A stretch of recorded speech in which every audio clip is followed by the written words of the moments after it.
Teething can be a tough season, not just for your baby, but for you too. Every baby handles it a little differently, so there's really no single, normal experience. That said, most babies cut their first tooth sometime during their first year of life. In this video, I'm going to walk you through the common signs that might suggest your baby is teething, explain the usual order teeth tend to appear in, and then share some of my favorite practical tips to help you manage this stage. So let's start with the signs and symptoms. Some babies are actually born with a tooth already in place. Others begin teething before they're even 4 months old, while some don't start until after their first birthday. But on average, most babies begin teething at around 6 months.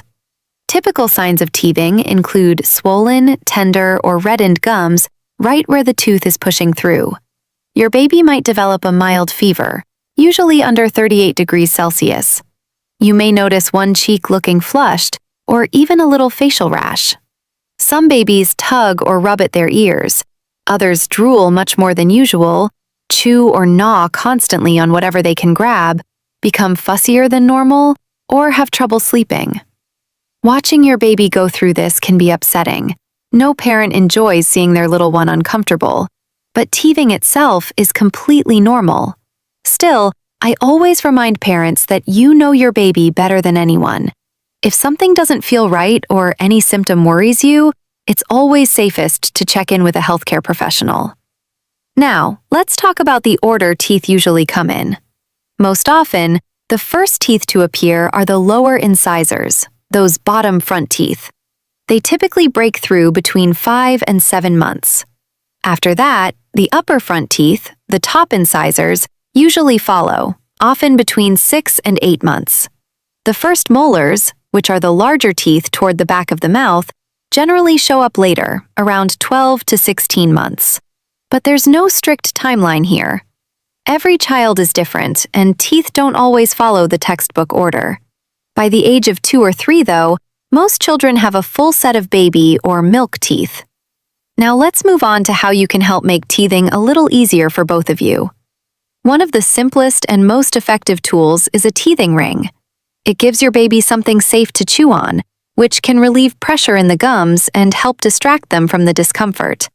Some teething rings are designed to be chilled in the refrigerator before use, and the coolness can be soothing. Always follow the manufacturer's instructions about how long to chill it. And it's very important not to put teething rings in the freezer. If they become too hard or crack, they could actually injure your baby's gums. Also, never tie a teething ring around your baby's neck. That poses a serious choking risk. There are so many teething toys and rings available, and sometimes you'll need to try a few before you find one your baby really likes. If you've discovered one that worked particularly well for your little one, I'd love for you to share it in the comments. Hearing real-life suggestions can be incredibly helpful for other moms, dads, and caregivers. Another classic sign of teething is chewing on fingers, toys, or anything else within reach. If your baby is 6 months or older, you might consider offering safe, healthy foods to chew on. Raw fruits and vegetables can work well.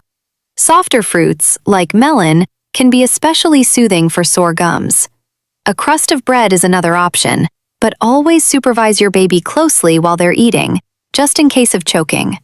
I'd also recommend avoiding rusks, as most brands contain added sugar. You've probably heard about teething gels. They're quite popular in the US, but the evidence supporting their effectiveness is actually limited. For that reason, I usually suggest trying non-medicated approaches, like teething rings, first. If you do choose to use a gel, make sure it's specifically formulated for babies and young children. General oral pain relief gels meant for adults are not appropriate for little ones. And before using any medicated product, it's a good idea to speak with your pharmacist. If your baby seems to be in significant discomfort, you could consider giving a simple pain reliever. Paracetamol or ibuprofen can be used to ease teething pain in babies 3 months and older. Just remember that children under 16 should never be given aspirin. Always read and follow the dosing instructions carefully, and if you're unsure about anything, check with your pharmacist or healthcare provider first. Sometimes the simplest solutions are surprisingly effective. Holding your baby, cuddling, playing, or just offering extra comfort can go a long way in distracting them from gum pain. Gently massaging their gums with a clean finger can also help. I've personally found that to work really well. Another trick I've used is soaking a clean cloth in cold water, placing it in the freezer for about 2 minutes, and then letting the baby chew on it under supervision.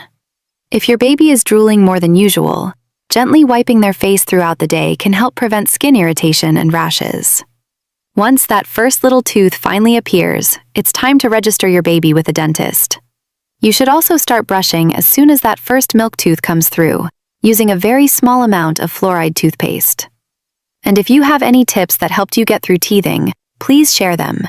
You never know how much comfort that advice might bring to another parent going through the same thing right now. Since we're talking about teeth, I also think it's really important to touch on the eruption of permanent teeth, because this stage raises a lot of questions for parents as well. Unlike baby teeth, and there are 20 of those, a full set of permanent teeth includes 32 teeth, if we count the wisdom teeth. That said, not everyone develops wisdom teeth, and even when they do, they don't always need treatment. The transition from baby teeth to permanent teeth usually begins around the age of 6. Quite often, the very first permanent teeth to appear are the 6-year molars, which are the first permanent molars. These come in at the back of the mouth, behind all the baby teeth. Many parents assume they're still baby teeth because no tooth falls out first, but these are actually permanent teeth, and they're very important. I also like to remind parents of one more important point. If your child's baby teeth came in later than average, it's very likely that their permanent teeth will come in later as well. In other words, children who were late teethers the first time around often follow a similar timeline when it comes to losing baby teeth and getting their adult teeth. And that's usually completely normal. It's just part of their individual growth pattern. After that, the baby teeth gradually start to loosen and fall out, typically in the same order they originally came in. The lower central incisors are usually the first to be replaced, followed by the upper central incisors.